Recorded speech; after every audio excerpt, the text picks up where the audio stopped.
mean, this is really tough for any young girl. If they hear you crying while they're chanting the N-word outside, then you'll get it worse.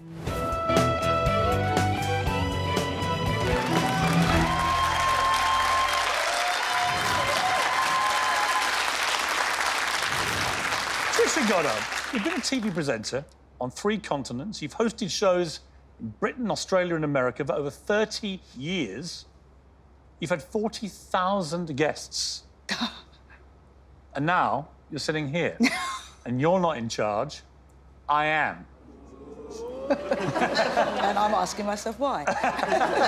It's nuts, your life. And I say that respectfully, but I've read some life stories in my time, but yours is like a running Trisha series. You know, I once had a therapist say to me, and I said the same thing, I said, my life's nuts, why is it like this? And this therapist said to me, you can do one of 2 things.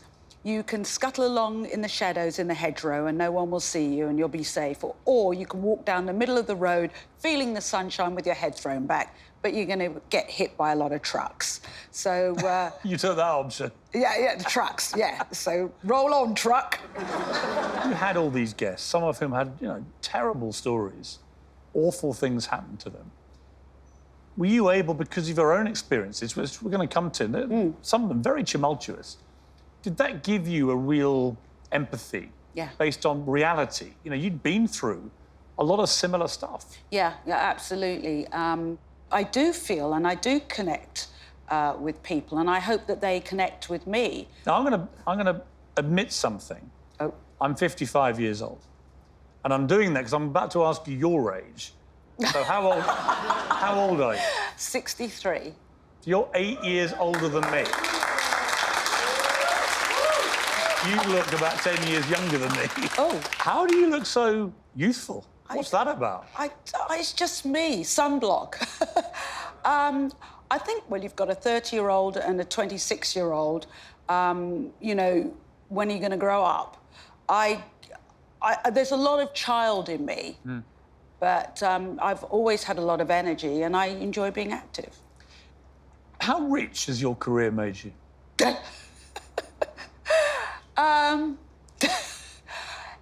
My career's made me rich, but marriage has made me poor. That's all I'm going to say. So what you mean is it's come in fast and it's gone out fast? Oh, no, they didn't go out fast enough.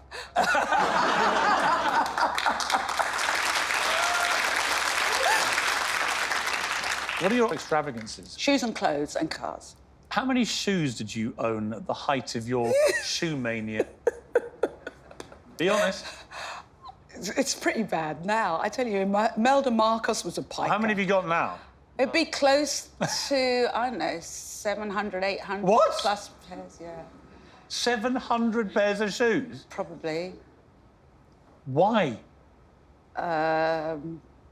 Something between me and my therapist. How did you choose? I mean, these are fabulous. I bought them to do my TV show in the States because I could run around in them. They work so well as a stage shoe. I got 10 pairs in different colours. 10 pairs? Yeah. How much are they a pair? God, I'm going to sound so vacuous. I don't know, between $700 and $1,000. $1,000 a pair? But... And you bought 10 pairs? When I die, I'll be buried with all of them. They won't fit them in. Before you were a TV presenter, you had a couple of other weird jobs. You were a hostess on a hovercraft. Yeah, even though I used to get so seasick, I would vomit more than the passengers. Yeah. You're also an air hostess with Gulf Air. Loved that. For a few years, about 5 years. Actually. 5 years, loved it. Can you still remember how you used to do the announcements? Because you did them in English and Arabic. سيدات وسادتين الآن ممنوع التدخين حتى وصولكم في مبنى ومتى وشكرا. What? And that... What is that, chicken or beef? Or... No, that's the no smoking. That's how long ago it was. What an amazing story. Yeah. And yet it's your life. And did you feel betrayed by your mother that she never shared that with you? Yeah, I did. I felt very angry towards Mum. She could have told me, and there were excuses like I wasn't ready, I wasn't stable, then I was in the public eye and what have you. But I don't think I would have judged her. But it made a huge difference growing up. I mean, you know something's different, you know something's kind of wrong and what have you. When did you really think in your gut that you knew the person you thought was your father was not your father? When I was 5 or 6. I remember Because you were darker than your I was sister? so different from my sisters in every way, in what I liked and what I did. I remember walking around holding my dad's hand, singing. There was a hit called I Want to Be Bobby's Girl, if anyone remembers that. And I used to walk around singing, I want to be Daddy's girl. I mean, I idolised my dad. And I think as I grew older, I don't know what was going on between my parents, but I could always sense it. Did you ask your mother directly? No, well, I used to say things like, oh, you know, I've read something that you can't be darker, because I was darker than my mother. You can't be darker than your darkest parent. And she said, oh, that's rubbish, oh, that's silly, and what have you. And I remember when Mum was dying, she died at home, and Dad, and he's still Dad to me, nursed her. And we left, and I took the kids up the road to, they must have been 14 and 10, up the road for a snack or something. And they were looking at each other and looking at me and like, shall we tell her? And I said, tell me what? And they said, oh, Mummy, we went up to Nanny's bedroom and we got Grandpa's hairbrush and we got some of this hair for you so you can do a DNA test. And I thought, oh, God, my kids have even picked up on it. And they probably got that idea from your television work, did they, or not? Yeah, probably. But I don't remember discussing it with them, but it was always an issue. It affected me dreadfully in my life. I can't tell you how much it affected. When did your father, Peter, your stepfather, as it turned out, when did he discover he wasn't the biological father? He says that... Well, I know, because I tracked down an old friend of Mum's, and she visited Mum in the hospital when she'd just given birth. She said, she took one look at me and said, have you told Peter that's not his child? But Dad said that he said something like, you know, don't let me wait till a blood test to find out she isn't mine or what have you. So I think about when I was about 3 months old. Your mother confessed to him? Yeah, yeah. And who did she say the real father was? She told her friend it was just a fling at the West Indian Club. I've tried to track down that West Indian Club when they were nurses. I've looked through the ship's logs and what have you.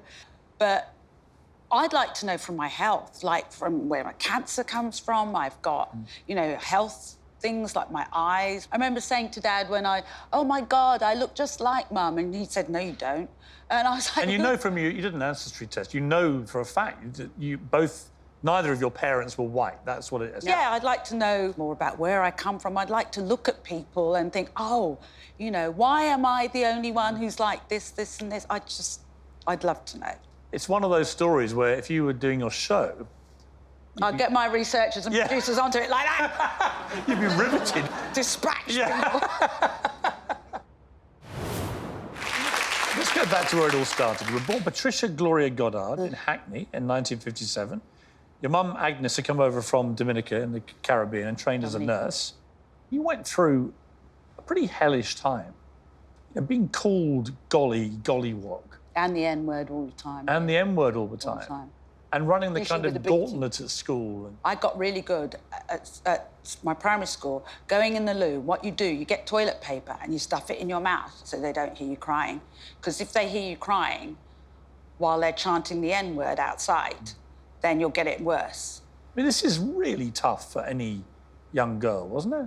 I remember the worst time was in the canteen, and a boy, you know, we used to get our meals on a tray, and a boy went like that with his fists, so all the food flew off the tray, and everybody laughed, and I was so embarrassed, and I picked up everything, and I did the Oliver Twist thing, and I went back to the dinner lady and I said, excuse me, and she said, you've had. And everyone was laughing, so I got up, I ran out, and I sat on the step, and I was crying and crying. I must have been 9 or 10, crying and crying, and I can see this teacher now blonde hair, goofy teeth. He sat down next to me and he said, "You've got to understand, you've got to toughen up, you've got to toughen up. We people in this country, we don't want people like you here. So if you're going to stay here, you're going to have to toughen up." Wow. I was 9 years old, and my teacher, who watched me get hit, was telling me this was my life. I thought I'd failed. I thought I wasn't being English enough, you know? And I remember that distinct moment because I thought, no one's going to look out for you. For the rest, you are in charge of you. I never told my parents because I thought I would be letting Mum down. This sounds horrific, especially given your age. Did it, in a way, toughen you up? I mean, did it make you more determined to succeed? Mum instilled in me I was an ambassador. So I just wanted to do what I wanted to do the best way I could. Unfortunately, you carried on being the victim of varying types of racism, even where perhaps it wasn't intended. Notoriously, one of the characters on Beau Selector, the Channel 4 show created by Lee Francis, between 2002 and 2009, it's kind of staggering to me to watch that. That happened in the 2000s, not the 50s. What did it make you feel like when you first saw this? I couldn't watch it. And you're told you haven't got a sense of humour. And I know I've only discovered recently that my kids got bullied for it, really bullied for it. In what way? I mean, I still don't know the extent of it, but I know people would say rice and peas, and, you know, and do all the exaggerated... It's the face. I mean, I can take someone... Billy's here. Yeah, well, she... You can probably tell us better than your mum, but what was it like for you? Yeah, it was all sorts of... Like, rubber lips was a big one that came off that. Kids would shout at me at school and do Jamaican accents and come up to me in my face and you know, do Jamaican accents. And, you know, Mum has the most British accent I think anyone's ever heard. So it was shocking and it was full on and it was relentless. And, you know, we'd even go to the teachers and say, you know, I'm being bullied, and the teachers would laugh and say, well, it's on TV, sort of get a sense of humour. I don't think people realised how racist it was and how much casual racism it emboldened. I mean, I think people will be shocked to see that footage now. He put an Instagram post up in which he apologised. I mean, he sounds very sincere there. Did you accept it in the spirit of that message? Yeah, and we message each other privately, absolutely.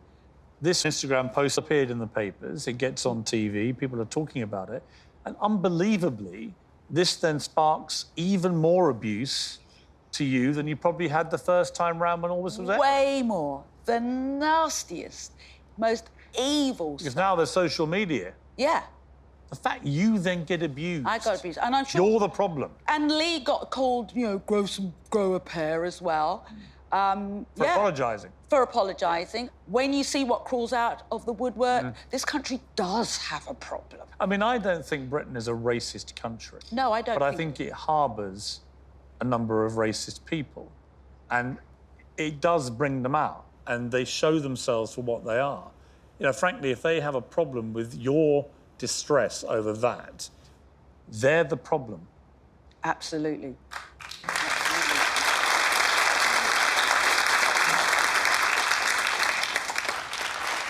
Tough to watch. Tough to hear the daughter talking about it. She was so young at the time.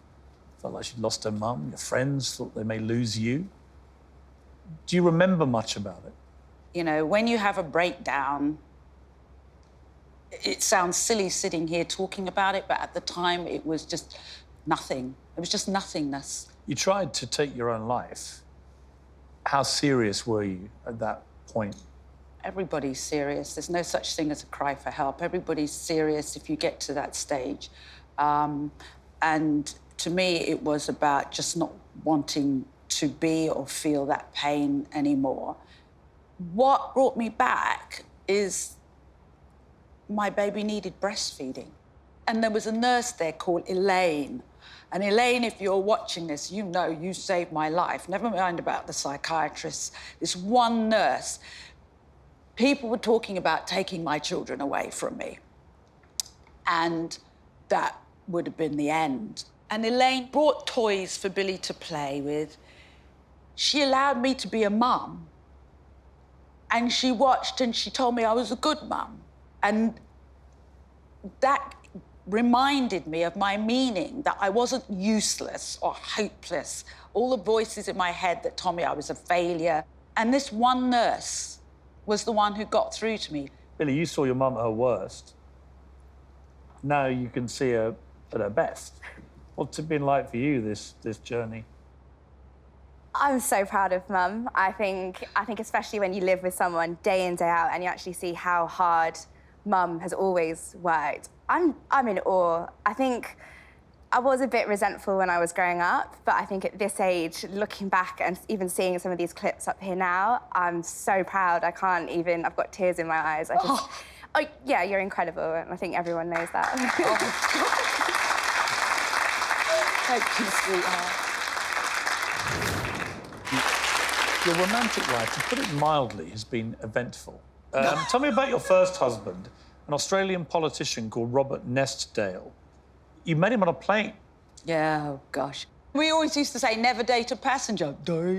And he courted you very aggressively, but you married this guy within 8 months of meeting him. He was so charming. And well-connected. Where did you get married? We were married in Sydney. There were the who's who of politicians there. And it was great until the day after the wedding.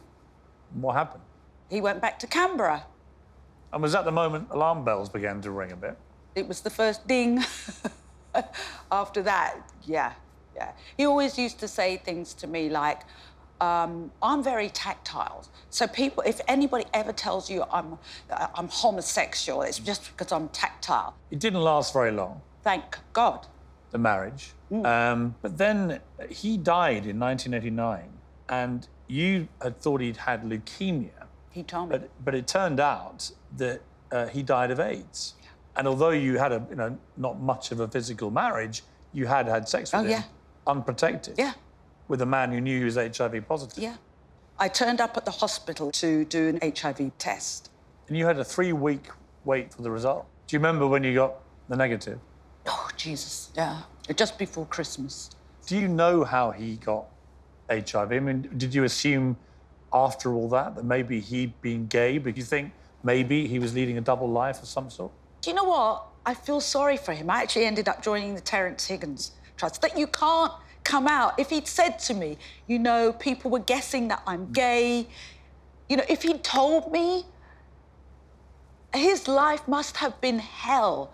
But to put my life on the line to cover your secret up, no. Do you sometimes think, Trisha, we're nowhere near the end of your life yet, and we've already had this sort of bombshell after bombshell. Do you ever wonder why so much stuff happens to you?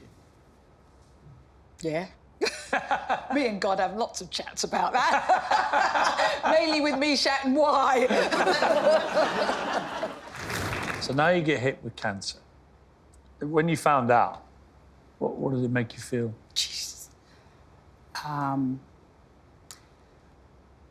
all you've been through. I found out with a laugh and a cry at the same time, because I remember the guy doing an ultrasound, and I said to him, so have I got cancer, yes or no? He said, I'll send the results to your surgeon. I said, tell me now. He said, no, I'll send the results to your surgeon. And I said, how long have you been doing this for? He said, 19 years. I said, so you know breast cancer when you see it? He said, yes. I said, right, I promise you I won't sue you, but tell me now, do I have breast cancer? I said, tell me now, here. And he said, yes. And I went, right, OK. I had 2 operations, 7, 8 months chemotherapy, basically a year radiotherapy. And really, nasty. Your veins collapsed. Oh, yeah. You lost nails, ulcers. You had a brutal experience battling. Yeah, apparently I really reacted badly. I had ulcerated nose, mouth. You carried on working? Oh, yeah. Did anything stop you, or you just... Listen, that show had my name on the back. I remember ringing up my business partner, the gorgeous, amazing Malcolm Allsop, and saying, Malcolm, I'm really sorry I've got breast cancer.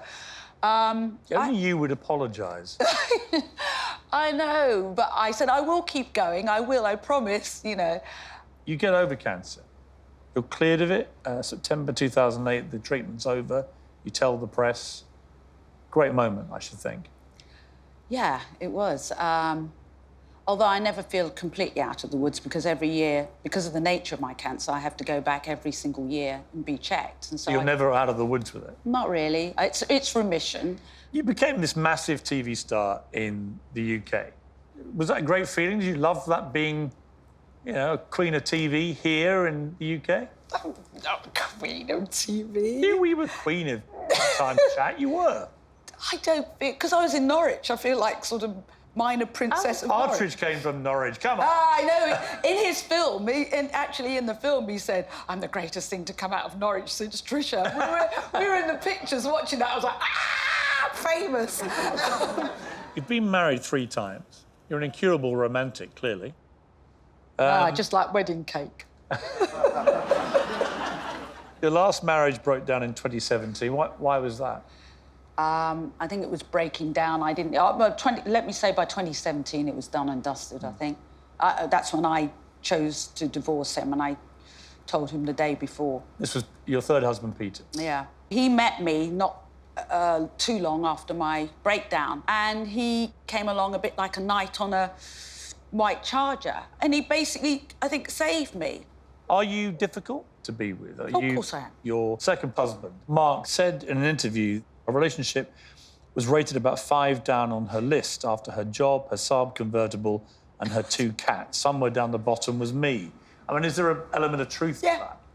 Yeah, he was right.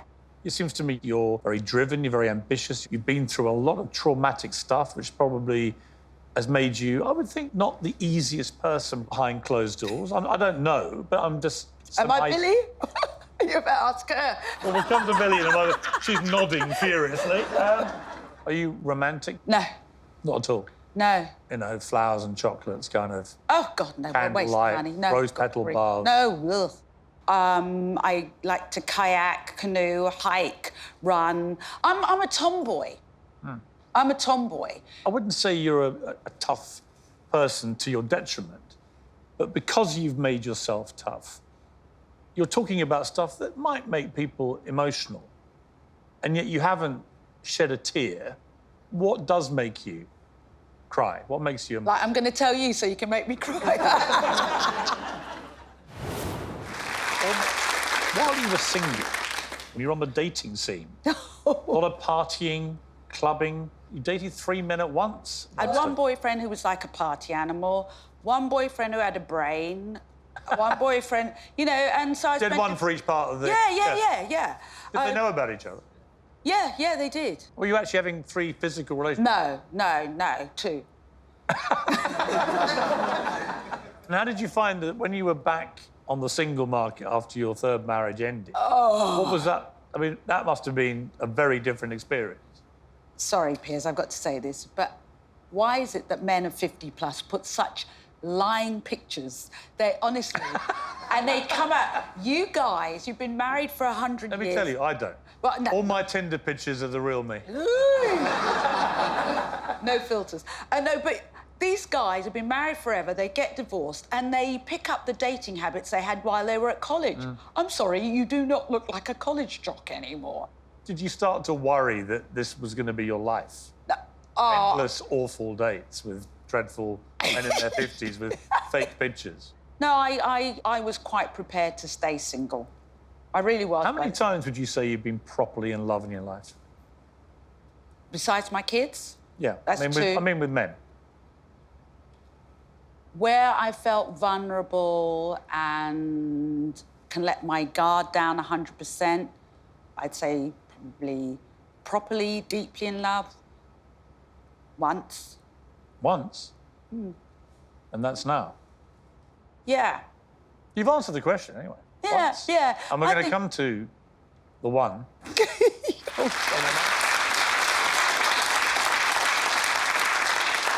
See, it was Paula. Oh, gosh. That makes you emotional. That makes me... We've both been through breast cancer as well. And, yeah. Well, come on then. Who's #boo? He's somebody who's in my heart. Well, it's not just that organ, is it? Are you really going to keep him a secret? Yeah. What we do know, he's a widower, he's a single dad. He didn't date again until his kids went to university. We think he's American, and he has a Yes. hashtag, boo. Yeah. But you want to keep his identity private because you've learned by bitter experience, if you don't, it all becomes headline material? Yeah, that, and I met him in a different life. I wasn't a Trisha. You know, my other partners, I was a Trisha, TV person. Did he know who you were when you met him? No, he didn't know. And when I was dating again after my last marriage, you know what I bore in mind? This could be your last relationship of your life. And every guy I even had one date with, I'd look at them and say, do you want to go to your grave only having known this guy? Next! He's also, we're told, allowed you to rediscover the joys of sex. You have to give Billy a sick bag. Billy, Yeah. hide your ears. You won't want to hear this. I haven't rediscovered it. I've discovered it. Seriously? Really? Yeah. So you found true love, Trisha? I damn well hope so. Christ, I'm not going through this again. Is he rich? With love. Love ain't gonna buy you shoes, baby. You've dropped a few clues about Boo on Instagram. And we've done a little montage of all your clues. Try and build a picture. We've got various body parts, his feet, hands, his ears, his lips. We've also unearthed a picture of somebody who we believe you dropped as a potential clue. Yeah, that was him when he was younger. So that is him, looking like some Greek god in the ocean. Does he still look like that? An older version. An older version. Are you gonna marry this guy? Does beg the question, why wouldn't you? You've had 3 marriages that didn't work. This is true love at last. You're asking the wrong person. Well, I should be asking him. No. I don't know. I don't know. We're happy, to be honest, we're happy as we are. If he was to pop the question, how many seconds would it take you to say yes? You'll be the first to know. Really. Do not buy your hat and gloves yet. As we sit here, lots of rumours you're planning a sensational return to UK television. Any truth to them? And this is where I act coy. Are you excited about the potential of coming back here to work? Things in the pipeline. Don't want to give too much away. No, I understand. Yeah, yeah. You've interviewed 40,000 people. If you were sitting where I'm sitting, what would be the last question that you would ask yourself about your life? How do you want to die? Wow. Well, how do you want to die? Like Mummy died. Mummy died in my arms at home, nursed to the end. And I know I'm with a partner who would do that, and I would do that for him, and that's the first time. Well, you've had many brushes with death, so actually Yeah. you've had to think about death a lot. Especially, and what you're yeah. saying is you finally got to a place where it doesn't terrify you because you've got someone who would be there to hold you. And if that moment came in hopefully a very long time, what do you want people to think about you? When they think of Trisha Goddard, She was real. you know what? It's exactly what you are. You're the real deal. Trisha, thank you very much. Thank you.